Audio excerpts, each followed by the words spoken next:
Come on, internet. All right, there it goes. All right, so we are now live.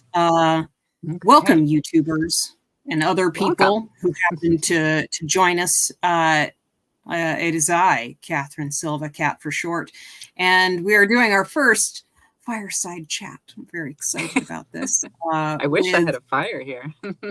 Yeah, me too.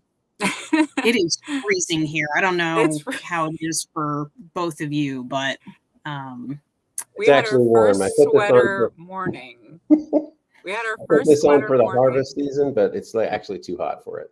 Yes, it is. It's hot in the afternoon, but this morning when I took my dogs on a walk, it was like 58, and I was like, I can wear a sweater. Kat's like, shut up. That is not cold. That might be what it's like here. I'm kind of like, I don't actually know what the temperature is, but obviously I'm in a giant sweater in my unheated house at the moment because I have not gotten heating oil yet. Here in Maine. I remember those days. Buying heating oil and cutting firewood. Oh, wow. Yeah. Those Jason, were good you're in LA? Are you in LA as well? Not physically, but I do live in LA normally. Okay. I'm in DC right now for a couple months. Oh, wow. Good. Yeah. Nice. Well, I would love to introduce our viewers to who we have guests tonight. We have two audiobook narrators who have both done works on the Wild Oblivion audiobooks, as well as a number of other amazing audiobooks. We have Jason Bishop and we have Lisa Roumain here. Hello to both of you, and thank you for joining us this evening. Now, because this is a fireside chat, I think the idea was to have a drink of some kind available for the fireside chat. Oh, nice. I don't know. Hot tea. All right. Hot tea.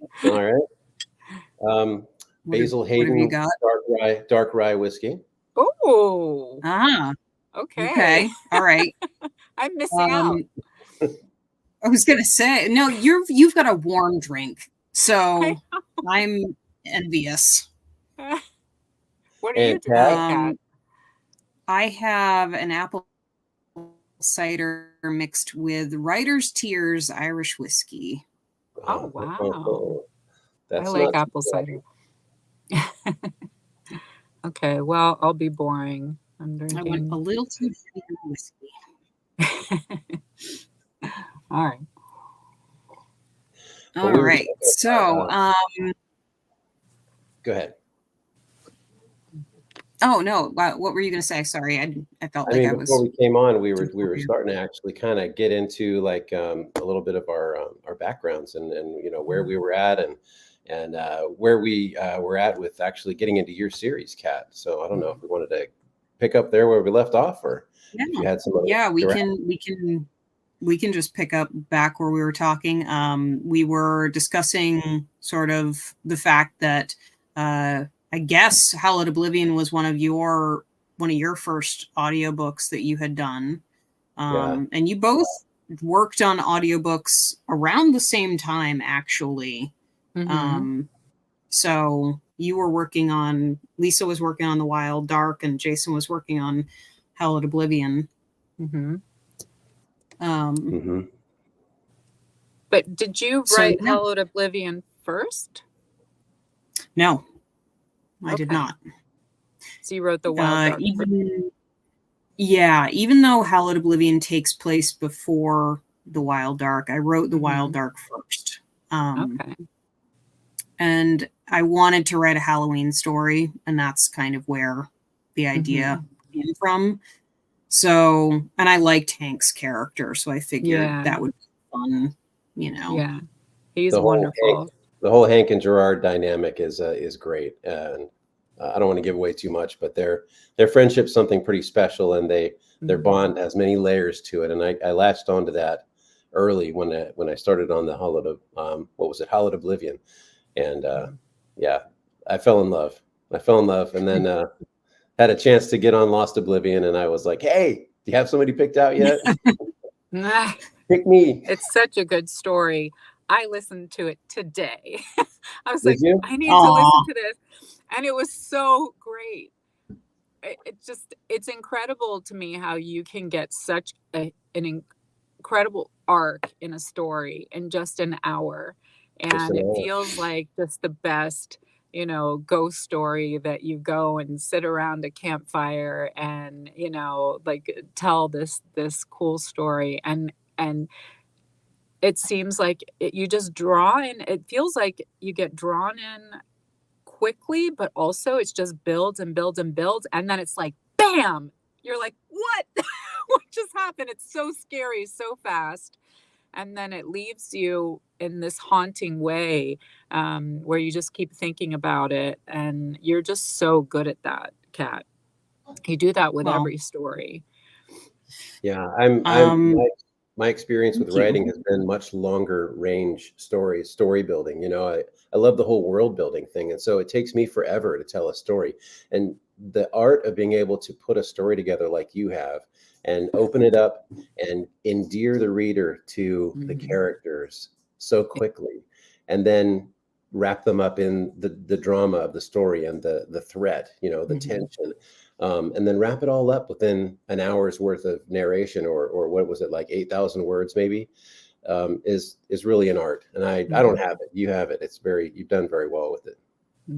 Well, I appreciate that. Thank you. I am not somebody who has ever been great at telling shorter stories. I always liked to write novels and had just a problem with writing too much.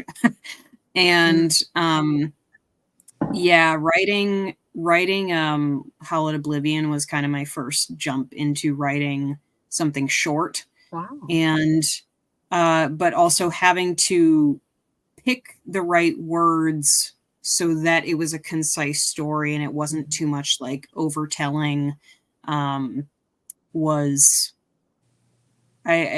more intentional, I guess, is the best way to put it.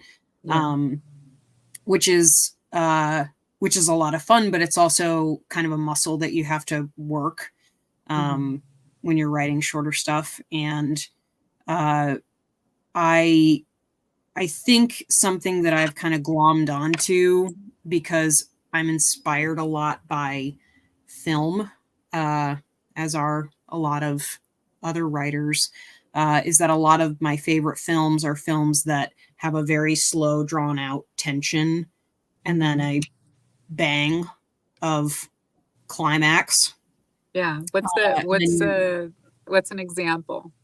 Oh, Jaws is Jaws is one of my number one films. And so the idea of like taking Jaws and turning it into a shorter, very direct, focused book, but in the mountains is kind of the goal.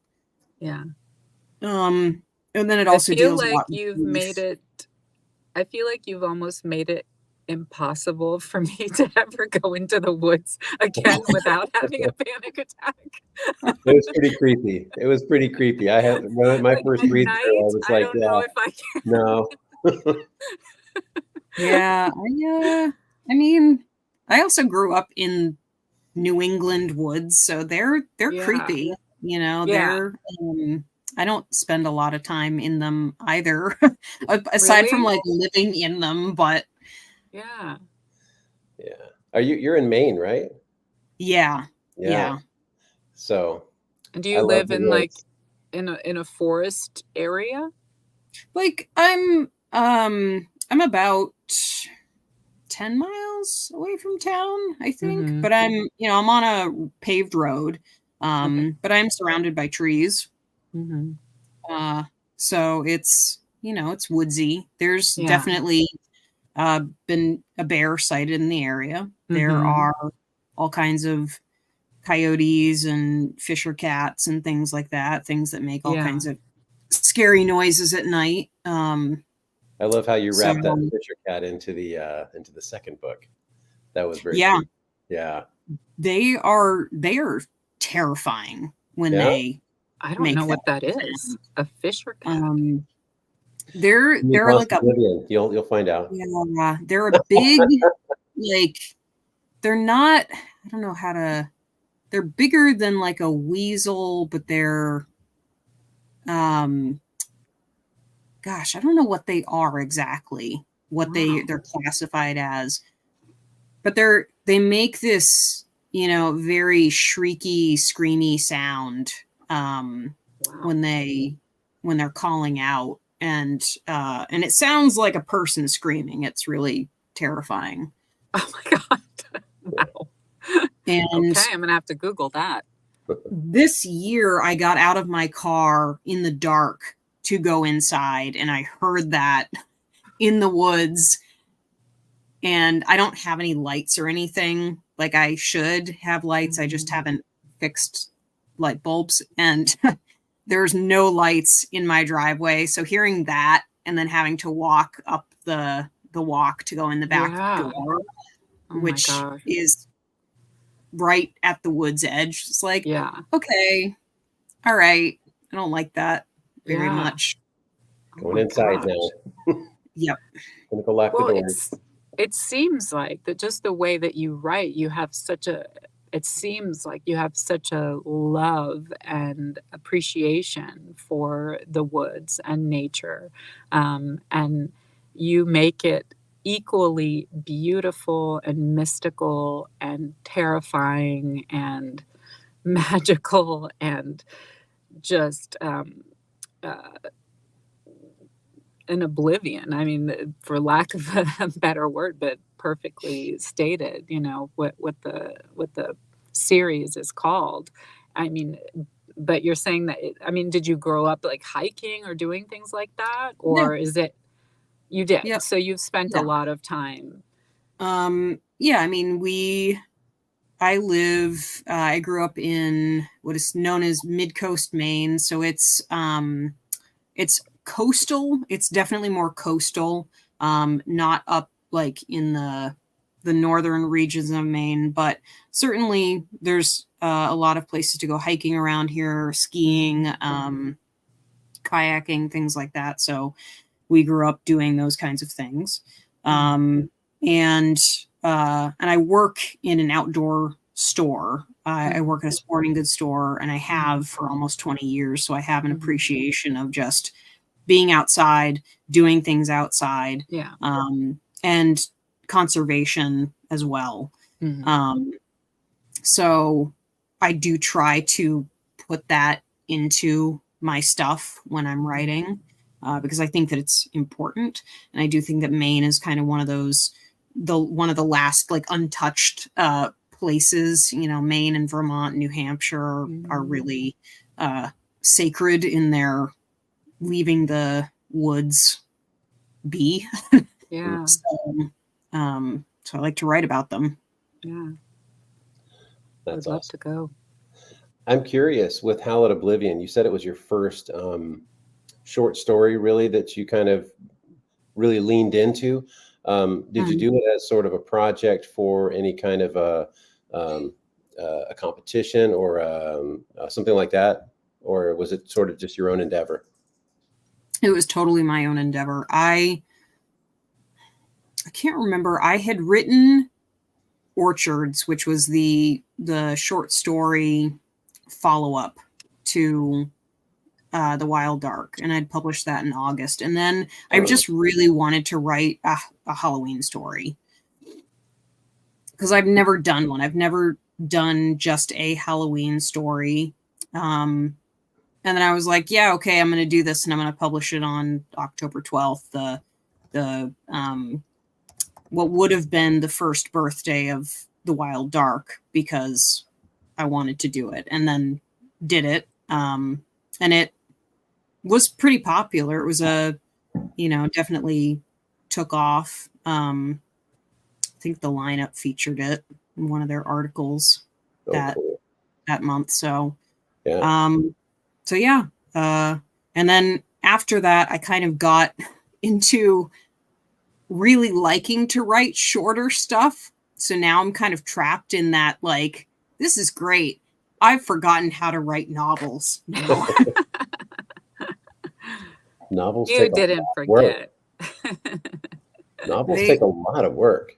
They are a lot of work. It's like I'm working on one right now, and I'm just kind of like, oh my God, it's taking forever. It like feels like it's taking forever. I love it, but I'm also just kind of like, yeah, I want to do something short again. Something that I can just, like knock it out and Yeah.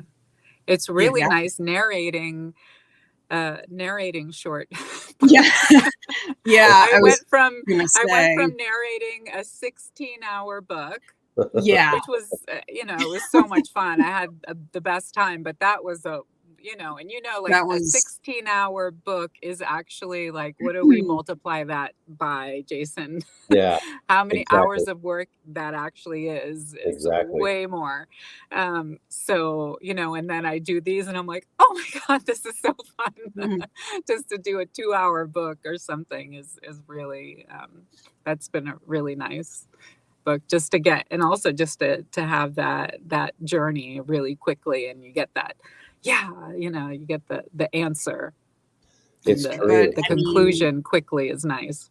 It's so true. I mean, Your- I had two projects going at the same time, two books that I was working on, and then when Katz came up and she called me and said, or emailed me and said, "Hey, and I'm ready to start work on the Lost Oblivion."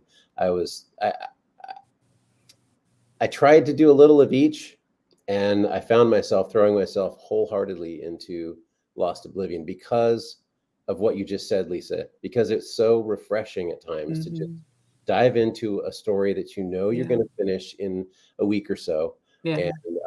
and just see it through. It was just, Yeah. I don't know. And plus the story grabbed me too, because I was back with Hank and Gerard.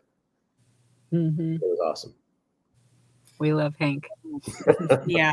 Yeah. Hank is a great character. I'm like, I can't even believe I'm saying this, but I've debated about, like, I have been thinking about writing a short story continuation of Tales of the Wild Oblivion. This is not something that I've decided to do, but I miss the characters and I want to write them again. Yeah. So it's something I've been thinking about, but it's not Okay. like, it's not a for sure thing. Okay, well, like little Liz needs to Blanchard? come back. Yeah. She needs to be recycled and come back. Yeah, it's And, that because I book miss in her. particular. God, that book in particular was really hard. Like I had a really hard time. I feel like I mourned everybody in that book for a while after I finished it. Yeah. And that's probably part of the depression that I had last year, was just this like, oh my God, what have I done? I know, and I imagine when you write them, you birth them. So you live with them for so long in your head. And so, that is, they're yours, they're your babies. And then as an actor, when I, get a part and as a narrator, then they become something else. And then there's also a grieving process when you're done with that character. And I find it particularly, I felt that a lot with Liz, who, for anyone that doesn't know, that's one of our, that's our main character in The Wild Dark and The Wild Fall. And she, it's told in first person. So it becomes even more like it becomes so, you're speaking their voice and their truth and their dialogue, and you're speaking as them.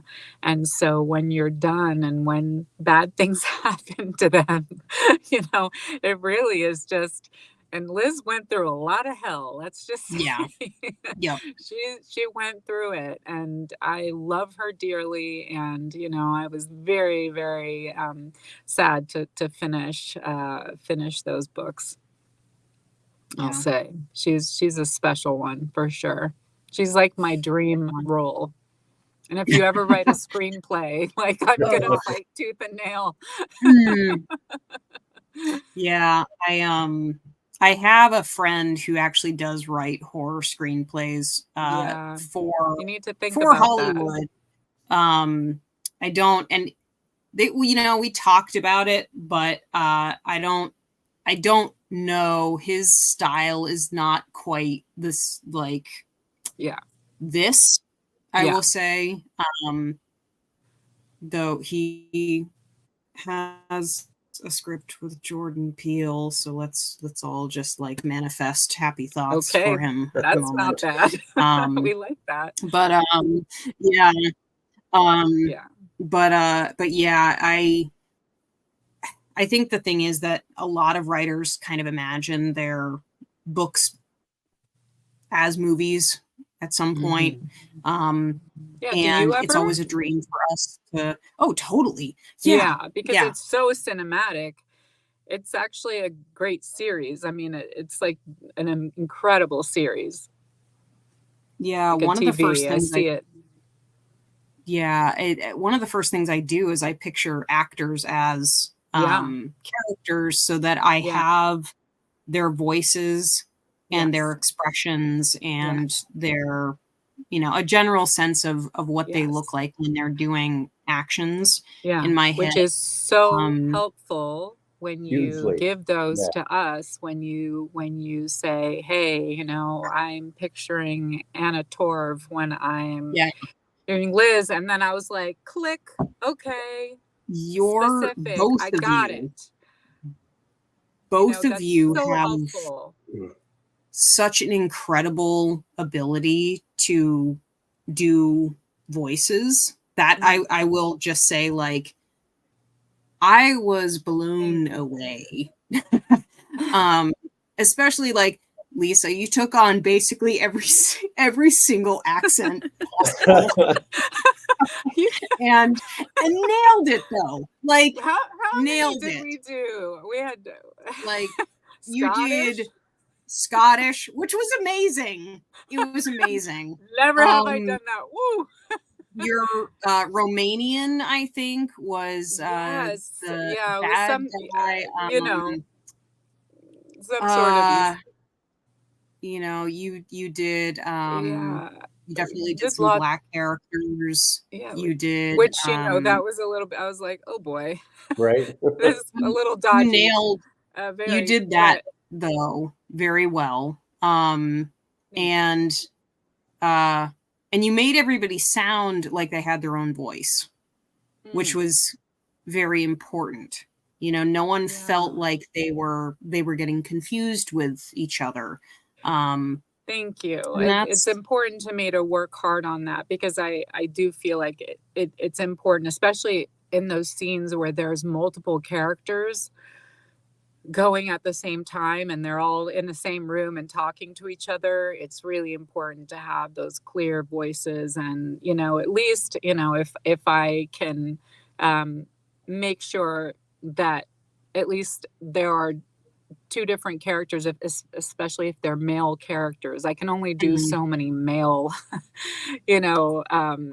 tones with my voice, but at least working with rhythms and just kind of stylistically and just kind of like a different vibe for different male characters, then at least then those dialogue scenes will come alive, where they're not confusing when you're listening. You're like, who's talking? We had some scenes where there's like 5 characters in a room in the wild fall, in the house with all the different characters. And so, and then you really threw me for a loop in the wild fall with with the characters, with Varsha, with the characters that was like a woman that had the soul of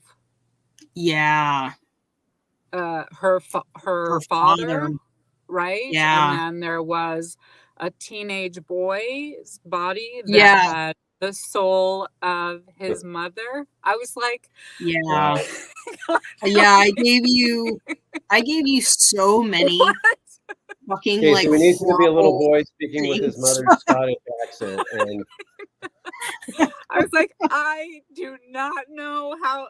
You see the padding in this room? It's very helpful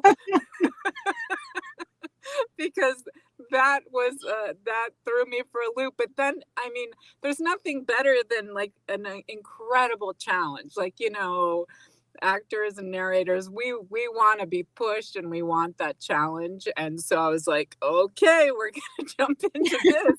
This is gonna be crazy. Oh my my gosh, God. but how fun.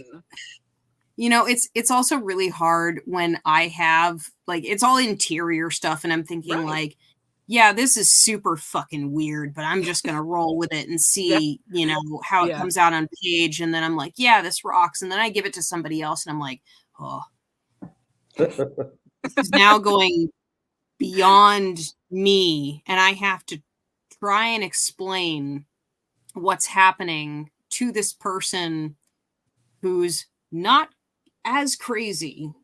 Maybe, interesting, I would say, not crazy. I'm a little Right. crazy. And Yeah. so I feel like it's relative. trying to like explain the thought of, oh yeah, and this kid's got his, very authoritative mother in his body, but he's like representing as this very they individual. Yeah. So trying to capture that in audiobook form. Yeah. I can't even imagine how you first approached that, but all I can say is that your delivery of it was amazing and it came through very well. Now I have to listen to it. Thank Now you. I have to. Yeah, like it's I throw the curveballs and then I feel bad about the curveballs, but I'm Don't feel always bad about the amazed about how they turn out. And I will also throw this to Jason. I gave you kind of the same deal. I had, actors in mind when I gave you the story. And what's really hard about your stories is that you've got people in your stories that are based on real people. Dan and Andy are two people who I work with Dan on a daily basis. Yeah. That's fun. And Andy, I used to work with, and he occasionally comes into the store just to annoy the ever-loving crap out of me. Which is one of my talents. It's a superpower.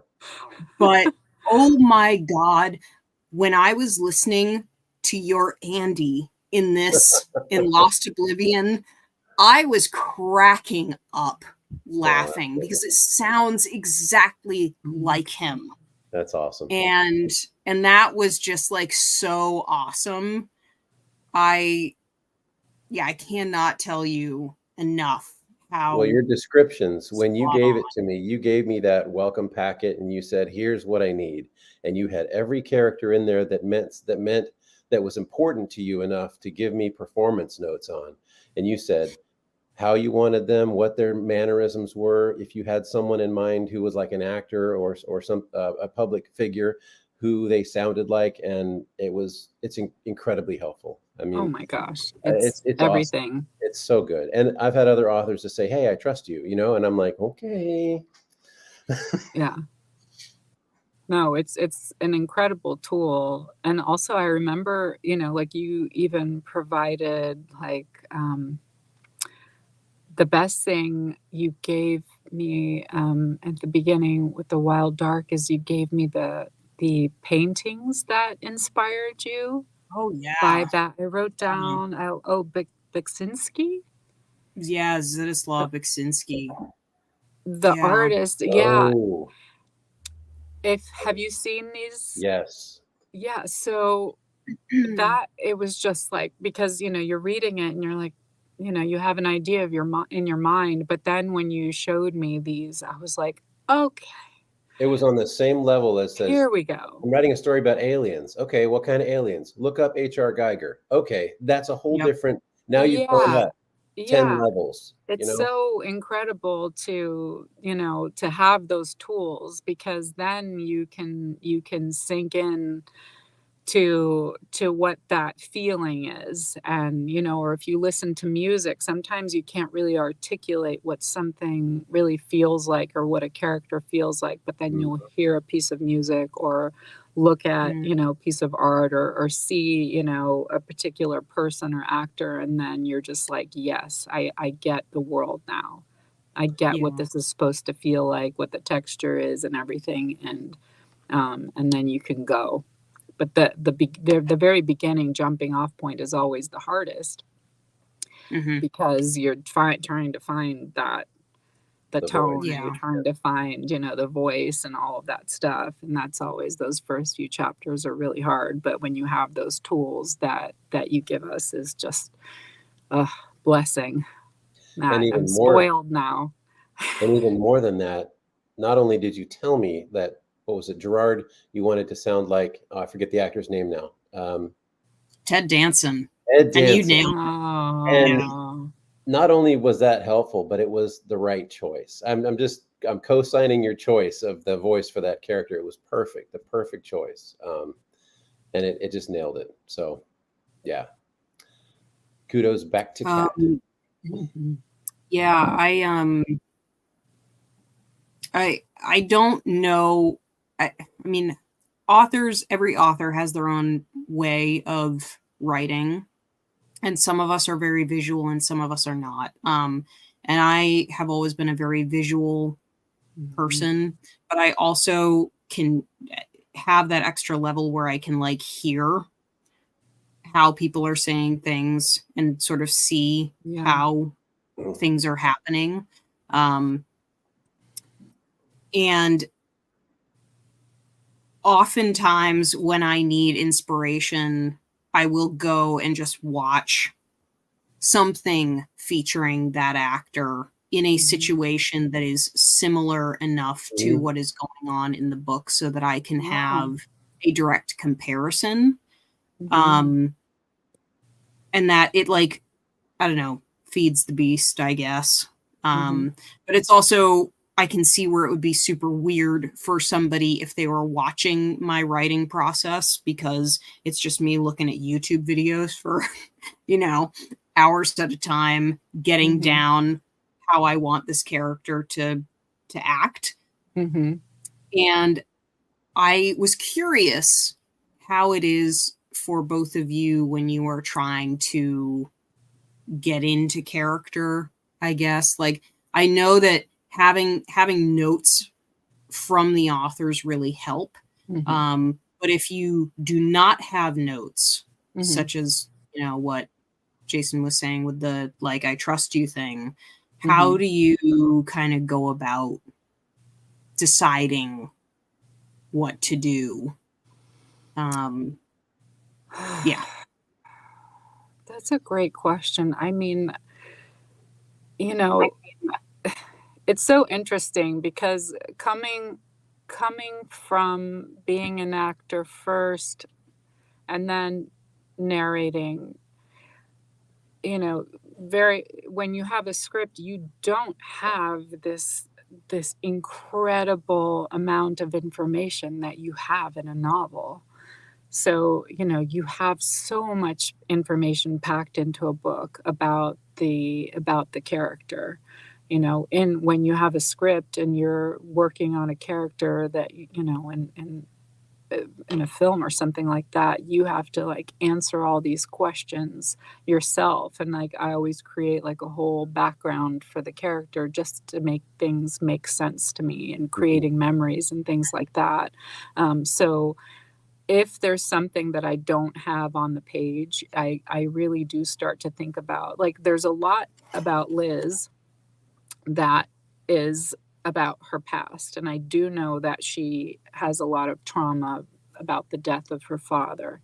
And we don't hear tons about it, but we know it's a huge presence, and we get little bits and pieces. So I really take those things and really try to internalize them, and like this, so that makes the fact this person is always carrying around this deep pain, and she's hardened herself, and everything that she approaches, she is going to approach with just like a harder exterior, and then it's people have to chip away at her. And so it's like you take these little bits of information, and then that's how you kind of approach every scene, and you hope that that's going to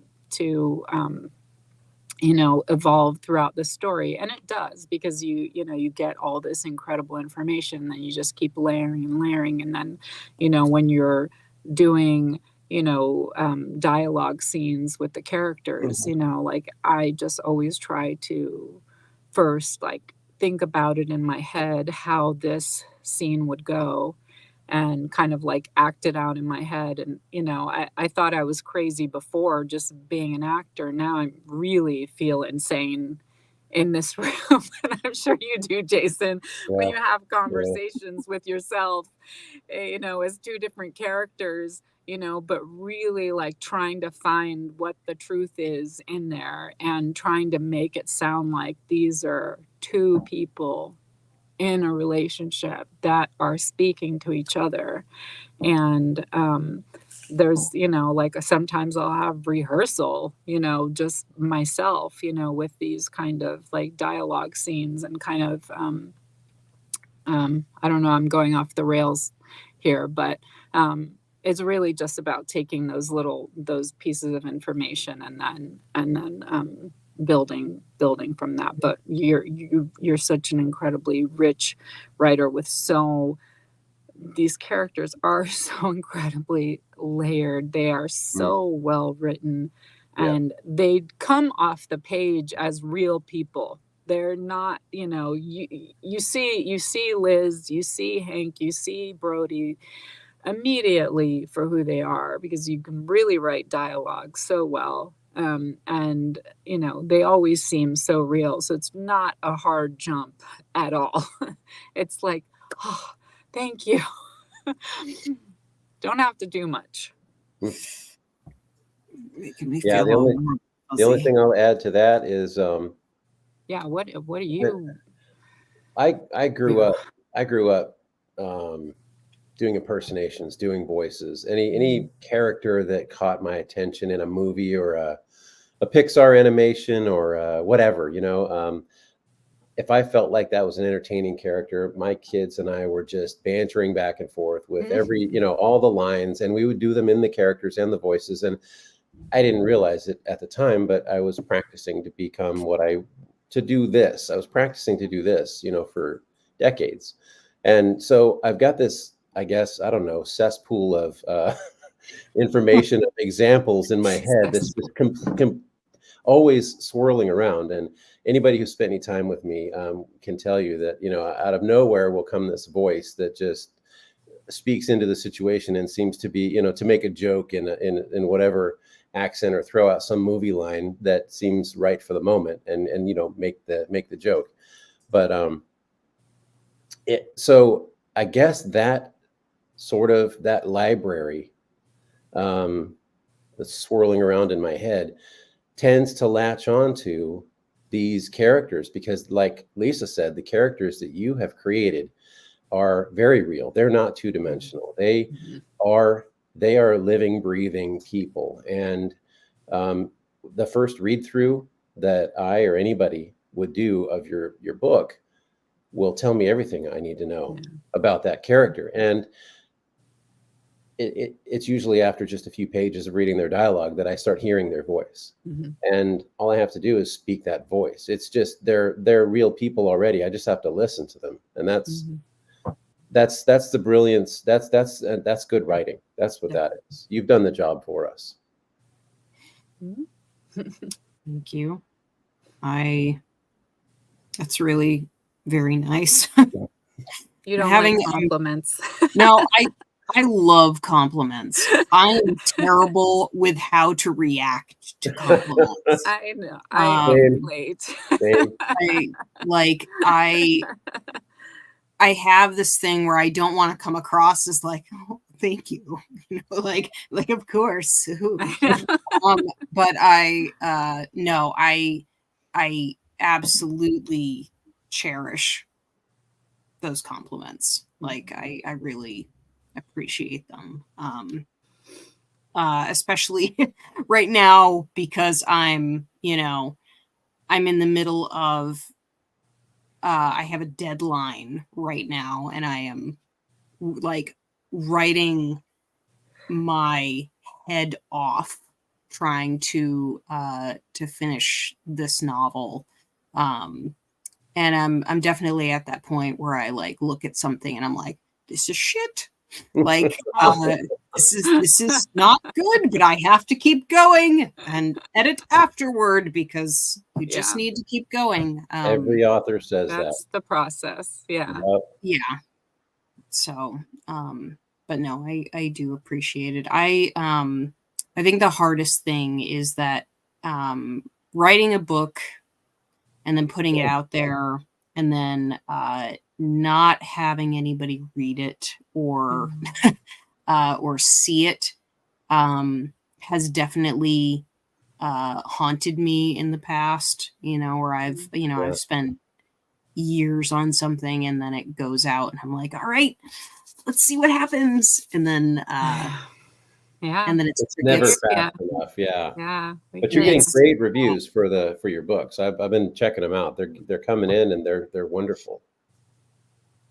it's it's definitely because of this community, which is a wonderful community of great readers and other authors.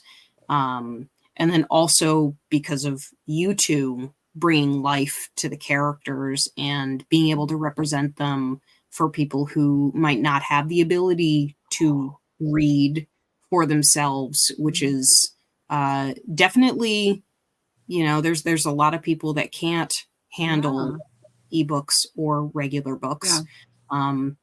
And your performances really give such depth to the works. It's just, Thank you. I mean, I can't tell you how many times I've listened to chapters of the Wild Dark audiobook and have just been like, all right, now I'm crying. Like, because Now I'm crying. of, Brody doing something. Yeah. Because Brody's one of those characters that I love dearly. Yeah. And you embodied him so well. Or Gerard doing something that I love dearly. And Gerard is one of my favorite characters to write.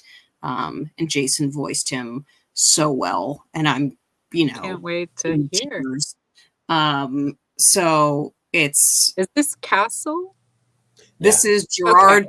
Okay, Gerard Castle, who is called Gerald Yeah. in book one. Okay, gotcha. Because I legitimately forgot his goddamn name in between the books. I imagine that happens. You cleaned it up in book 2. It's good. His real name is Gerald, but he hates to be called that. I really, really tried to like fudge it in Lost Oblivion so that there was a reason for that. But I felt like such an idiot. Secrets out. And there's like a TikTok video that shows this, where I like realized it. And I like zoom in on the text of the Wild Dark, and then I zoom in on the text of Hallowed Oblivion, and I'm like, oh my god, I changed his fucking name. I changed his name in between books, like. So I imagine that's very easy for that to happen. He's definitely more of Gerard. I would never have noticed. You cleaned it up so well. Hank cleaned it up. Hank, yes. You did. Yeah, Hank cleaned it up. I'm curious, Lisa, what Yep. was the most challenging character you've had to voice for an audiobook, and how did you unpack that and tackle it? Ah, goodness.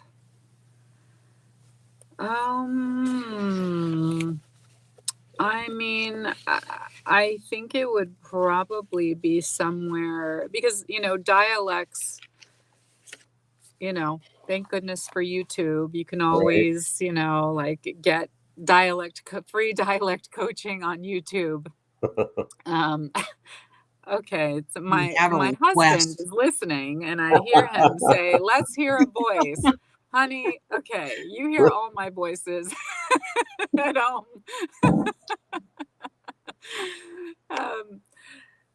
So there, gosh, probably what I talked about before. I have some of these written down here that I think the voices that either Adora or Varsha, I guess, in the Wild Dark, the ones where we had kind of like the merging of body and soul of that were different genders and different generations, and that was extremely tricky. And also we had one where Brody, a grown man embodied the Oh body of yeah, a little boy, Jake, yeah, who was 10 or something, like he was yeah. 10 years old.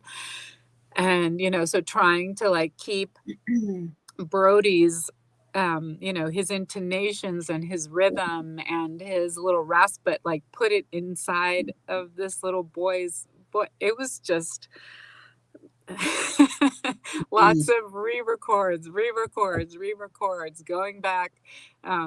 Those were very challenging. And also, just trying to have sensitivity for things like that. And, a lot of the things that you write too, Kat, a lot of the time, there's a lot of just kind of like moral questions, and just questions about humanity that you kind of like weave into your characters. And like these characters that were like different. Like, let's see, Adora's character, I'm going to say what your explanation here. It says Adora is a dead mother in her son's body. Her voice comes out sounding like a teenage boy's, but a lot of her language and the feeling behind it is very adult and very dark. I've pictured Adora herself as being like actor Gwendolyn Christie, with the boy's voice being more like Timothy Chalamet. So Yeah, like when insane. you read something like this, Insane. your head just kind of goes.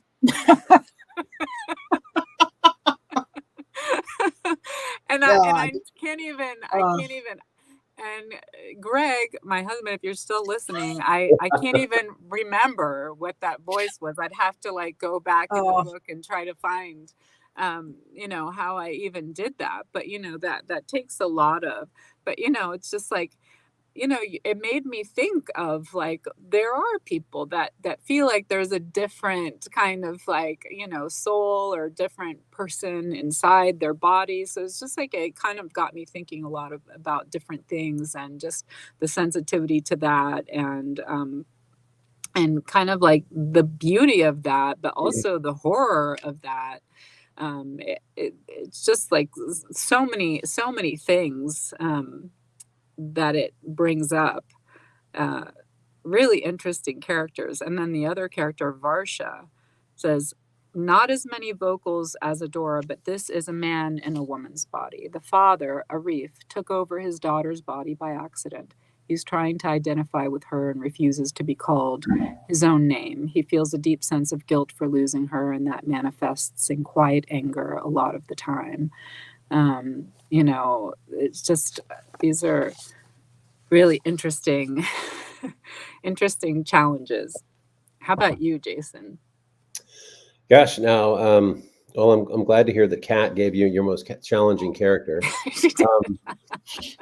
Um, Next the- time, just like email me and say, Jesus Christ, what is wrong Yeah. with you? Girl, please. Are you Okay? really legit trying to Stop kill it. me? You wrote it. I can't not do Yeah, it. no, I It's mean, there.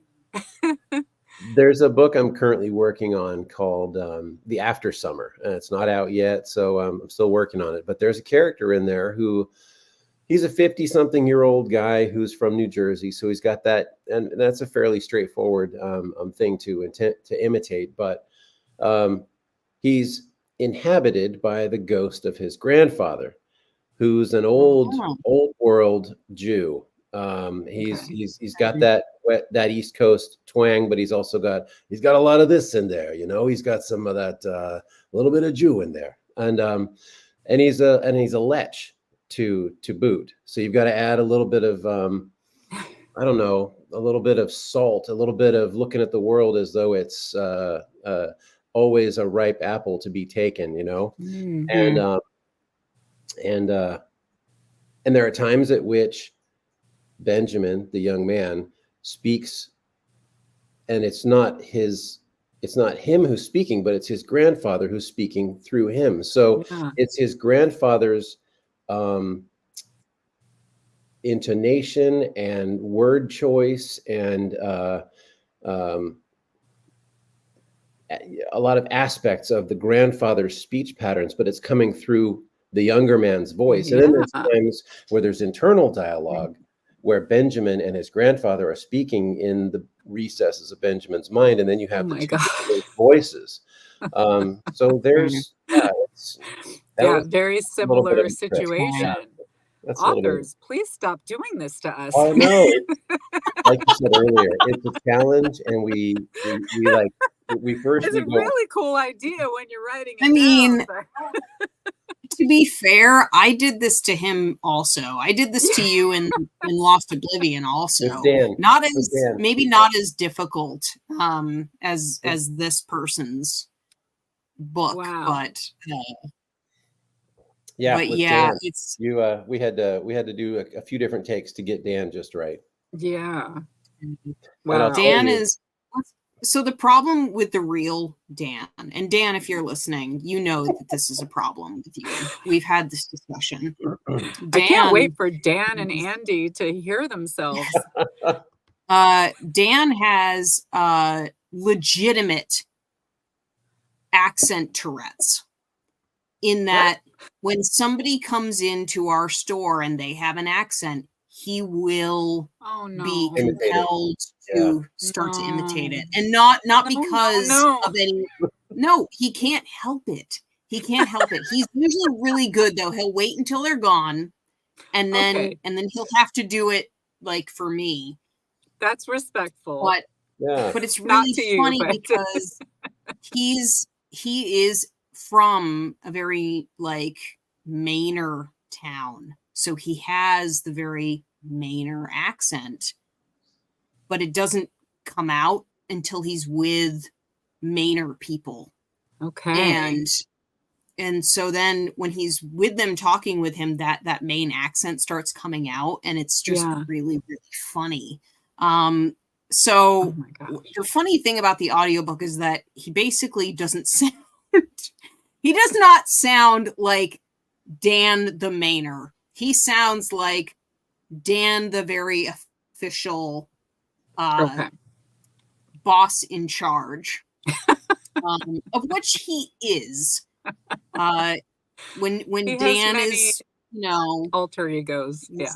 he does. Dan definitely does have many alter egos. As a coworker that I love and respect very much, like, and you've done a very good job of personifying him in the audiobook. Oh, thank you. I did land on an actor who helped me solidify Dan's voice, and I'm wondering if you might have picked up who that might be. I'm not sure who this is. No? James Garner. Oh, Mm. okay. Yeah. So I love his speech patterns. He's always everything he says is just very even, and it's matter of fact. Yep. And I love that about him. And it's distinguishable because of that. And it applies to a wide array of characters. In my mind, it applies to a wide array of characters. If there's I don't know, Forbes 500, businessman, business executive, perfect voice for that. Yep. Yep. And for Dan, you said he's got this really. I wanted to say he has a very measured speech pattern, and he doesn't speak quickly. He speaks measured and very paced and controlled and direct. Yep. And so that's when you said that, I'm like, I know how we're going to do this. Mm-hmm. That's awesome, and I'm going to tell him that next time.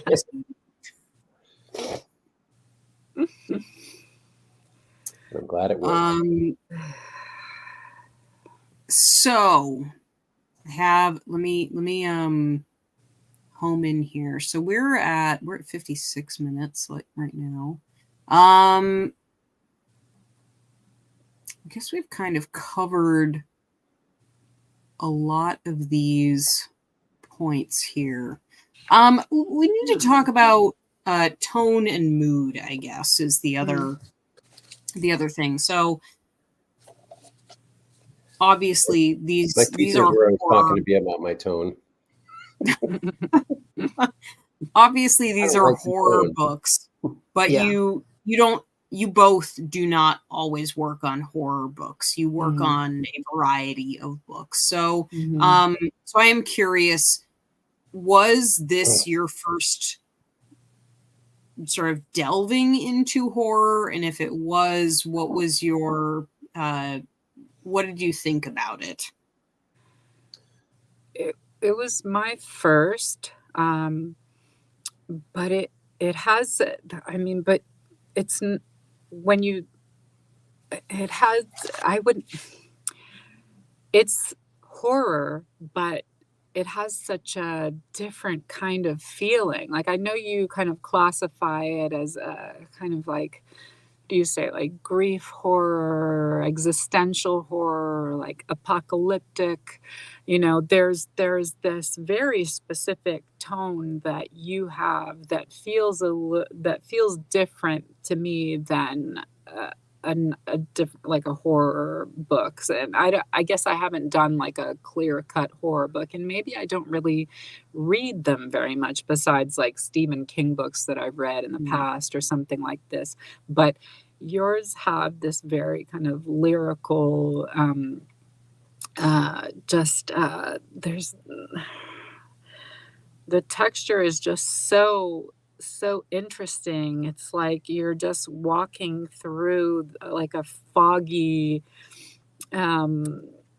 everything is just kind of, oh gosh, it's so even hard for me to describe it, but it's just like so moody and unsettling. And so it feels like you're just like tiptoeing through something slowly, and it just builds, and then it just kind of ramps up. And so that's how it felt to me immediately when I started reading it. And so I just kind of went with that feeling where it was just like, okay, I have to be like, kind of slower and measured and, like calm. Yeah, like very, just kind of like, it's kind of like pulling a rope really slowly. Okay, come on. Or just somebody's just kind of going, okay, come on, follow me over here.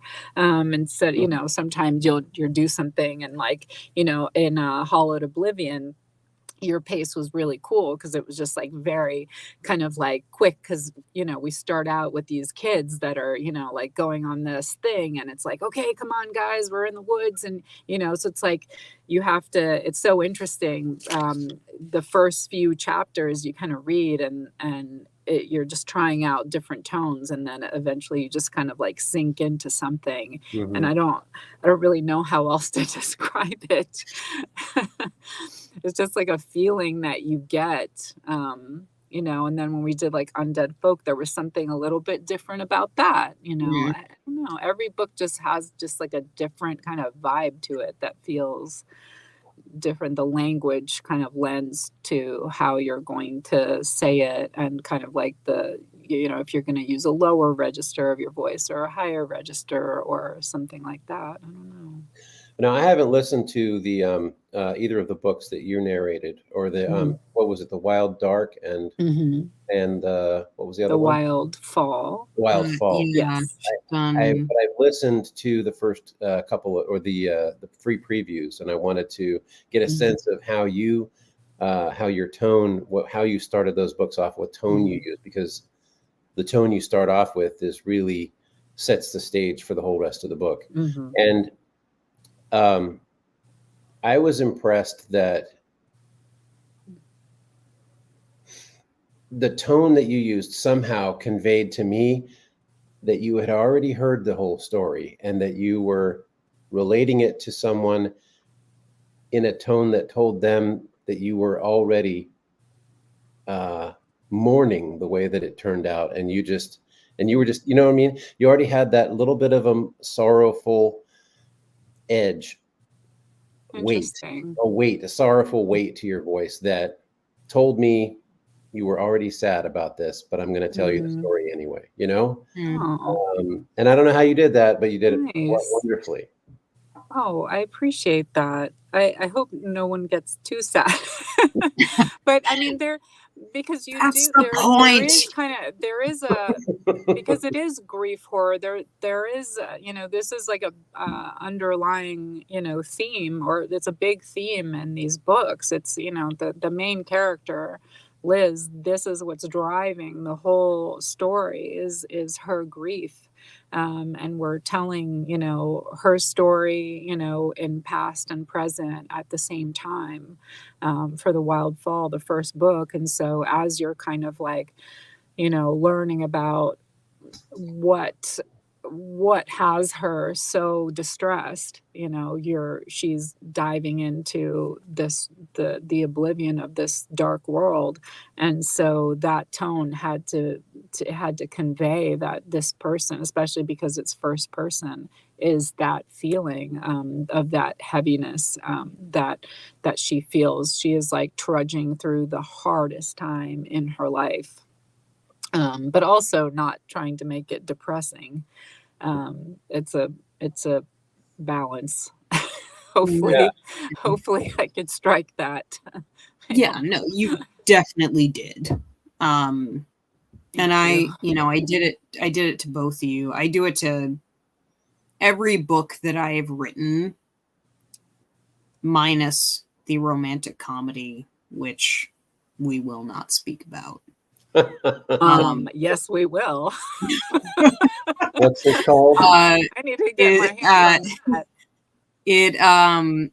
Even that one, there is an undertone of grief. I just, that's where my writing kind of has its median level. I like to write about sad things. I like to write about sad people, and they're trying to overcome different forms of sadness in their lives. And I've given you both a extraordinary amount of difficult sadness to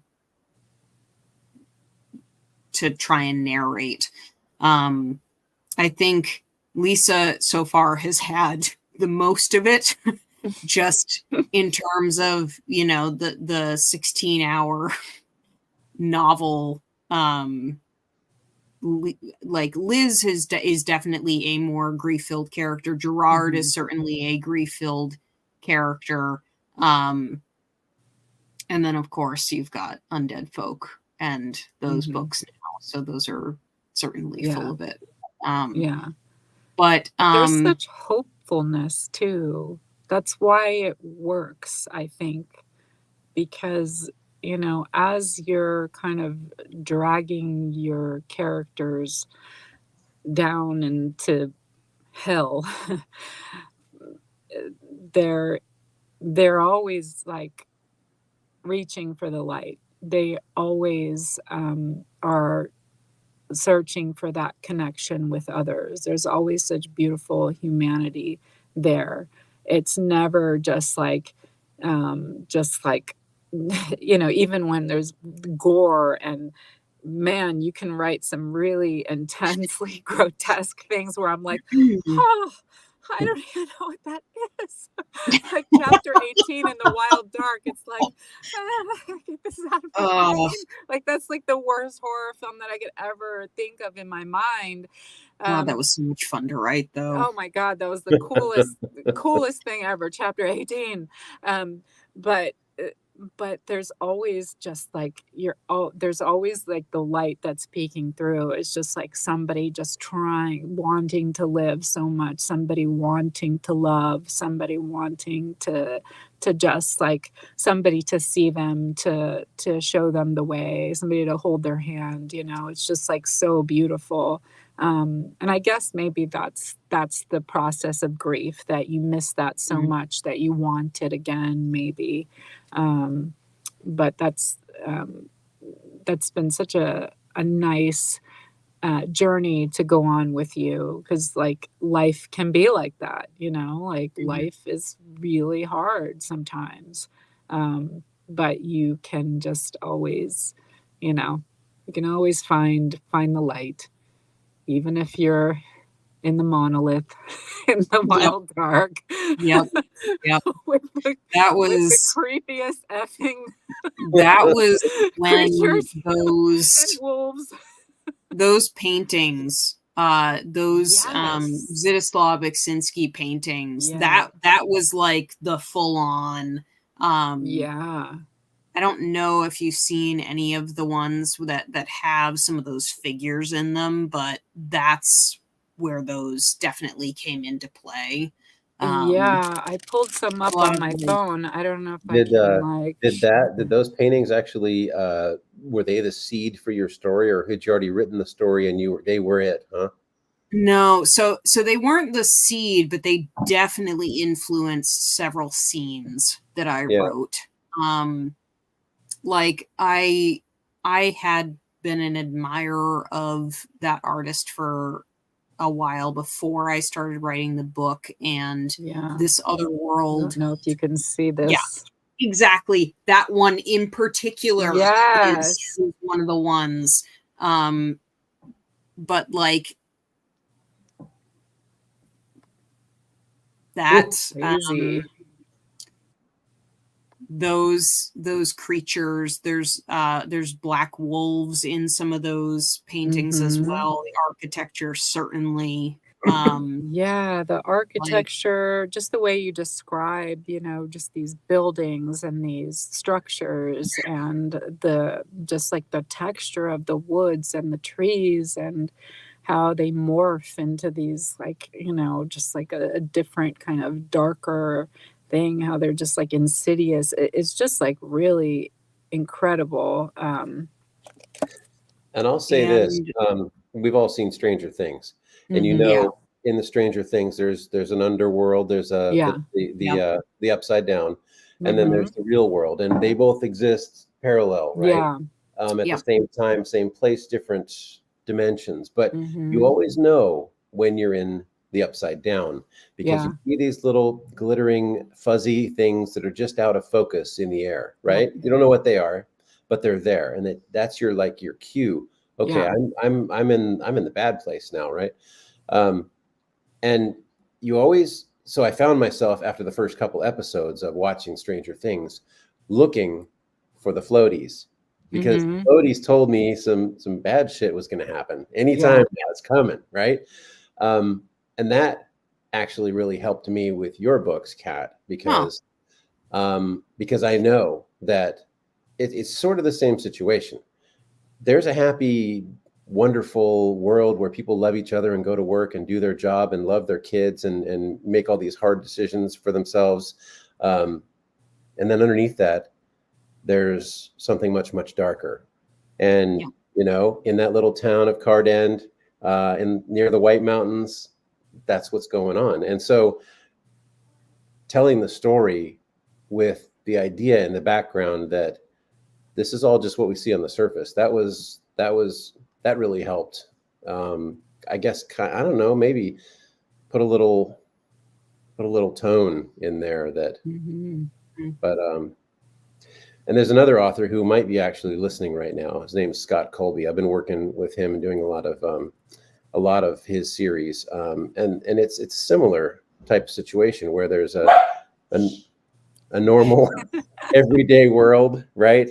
And then underneath that, there's a fantasy world that not everybody gets to see, but certain people get to see it. And, you know, and that becomes the crux of the story is what's going on in that other world. And I love that dynamic. I don't know, that mechanic in a story works for me. And anyway, that really helped me with your books. So the thing that's interesting about Lost Oblivion is that while I was pulling a lot from Zdzislaw Beksinski paintings for the rest of the series, you got a legitimate monster that I have had nightmares about since I was a kid, that you executed amazingly. Was this the one in Lost Oblivion? This is the one in Lost Oblivion. Oh, God. Gotcha. And this is super creepy. Like one of the monsters, like from my childhood, that I had reoccurring dreams of, and they were always different in different places, but it was always the same monster. So, and I don't know where it came from or what inspired it necessarily, but it's always something that I've remembered since I was a kid. Yeah. And the only reason that I stopped having recurring nightmares about it is because in one dream I became friends with it, which is really stupid. Oh. But then it stopped. Wow.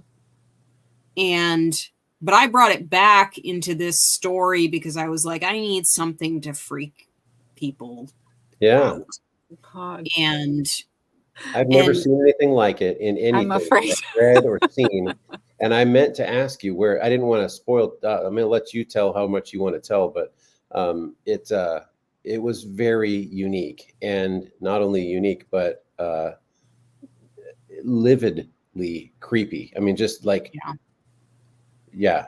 I had to read it a couple times to myself before I could read it out loud. Yeah. I mean, the voice of it, which in my dream, there was no voice. It basically was just chasing me. You know, you get those dreams where something's chasing you and your legs are like jelly and you can't run. That was always what the dream was. And, wow. And that's terrifying too, because you know you can't really escape from it. Yeah. Have you ever dreamt about that monster again since writing about? No. Ooh. No, I have not. I don't tend to remember my dreams. Now as an adult, I definitely did when I was a kid. Yeah. Yeah. But they're BFFs now. They're good. Yeah.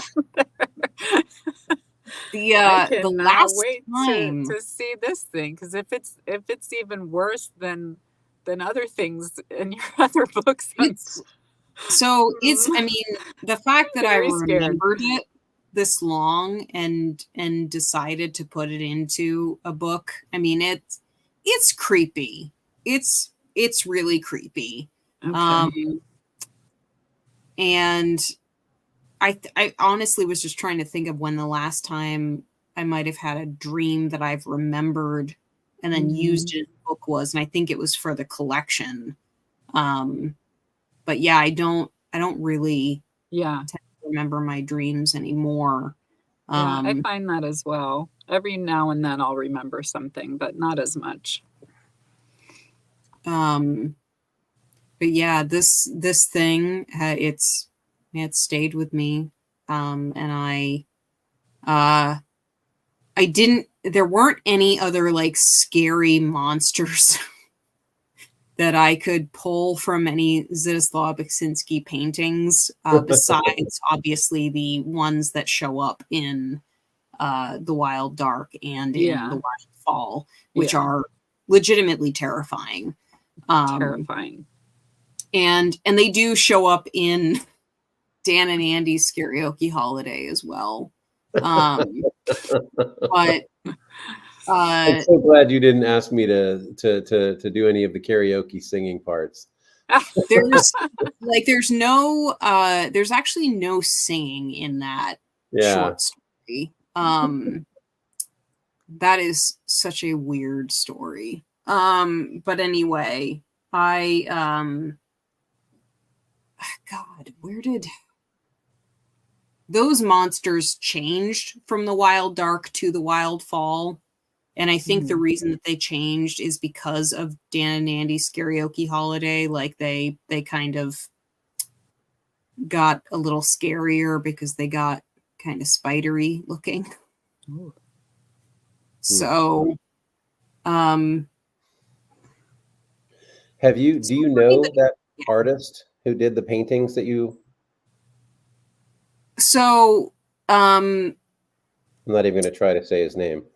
So Zdzislaw Beksinski is a Polish artist, and he was actually murdered by somebody who it was like a younger person that he was trying to help. They went insane because they looked at his paintings.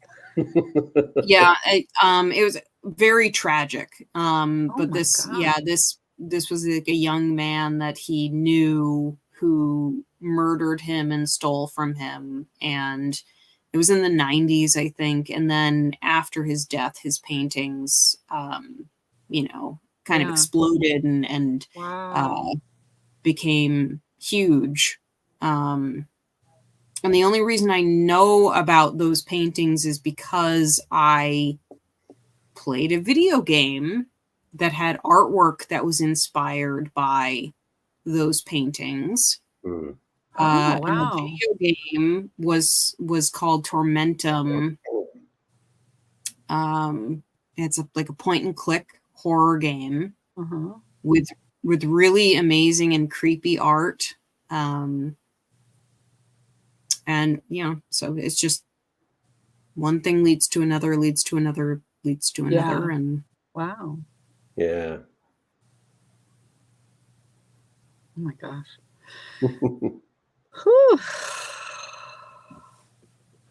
Goodness. But yeah.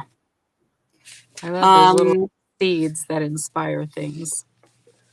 Yeah. Absolutely. I was hoping to hear that you had a personal connection with him and that he knew that your story. No, that would have been that cool. that would have been very cool, but no.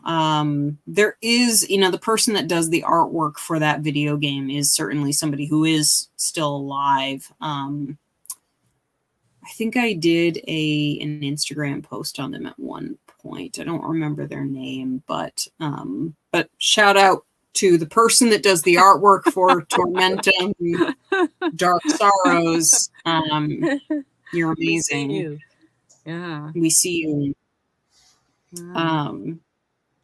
But yes. Very cool. So, I think we're kind of at a good wrap up point. But I do want to thank both of you for coming out tonight and awesome. this very lovely discussion. I have loved getting to talk to you both in actual like physical form versus via email. I know. It's so silly that we haven't yet. We'll change that now. I'll take credit. So nice to meet you, Jason. Yes, yeah, Jason. It was Jason's idea. So thank you, Jason. thank you, Jason, for the idea. And hopefully we can do this again soon. Yeah. I do want to make the fireside chats a more regular thing. Certainly when Lost Oblivion debuts, which will be soon-ish. I'm looking on ACX right now. I'm hoping to see something. Maybe we can do another in-depth dive on that, and then and when we've got Dead Folk, I will Dead be Folk. turning in those the edits tomorrow. Wow. So you will be getting those. So we will have that coming out very soon. And is Awesome. Dead Folk at all And that's a related to the rager, let Oblivion me tell series? you. Whoof. Sorry, what was that, Jason? Is Dead Folk and Undead Folk, are they in any way related to the Oblivion series? They are not. Okay. Very, very different. Yeah. And there will be a third coming, which not spoiler, because this is my terrible way of doing things. I haven't written it yet. I will be writing it in November. Yeah, it is. It's in here. Once I'm done writing this novel, which is due November 1st, I will write Nothing Land, and that will be the next one up on the docket. But we will, maybe we should have a discussion about Dead Folk and Undead Folk. Yeah, it's fun to do a deep dive into the books, to really kind of discuss, pick them apart. Yeah, that would be fun. So, viewers, this will not be the last fireside chat that you will see. Stay tuned for more. This was incredibly fun. Yeah, so fun. Absolutely. Thank you so much. And thank you for watching. Thanks, Kat. Yes, thank you. Thank you guys for watching, and thank you too for coming out tonight. And if you missed any part of this episode, it will be up on YouTube for your viewing. So links will be provided on all the social media platforms, except for TikTok, because screw TikTok. Not on TikTok. And we will see you. I'll have you guys just stick around for a moment while I end the stream. And yes. And check out for our the rest of books you on guys. Audible. I will see you soon.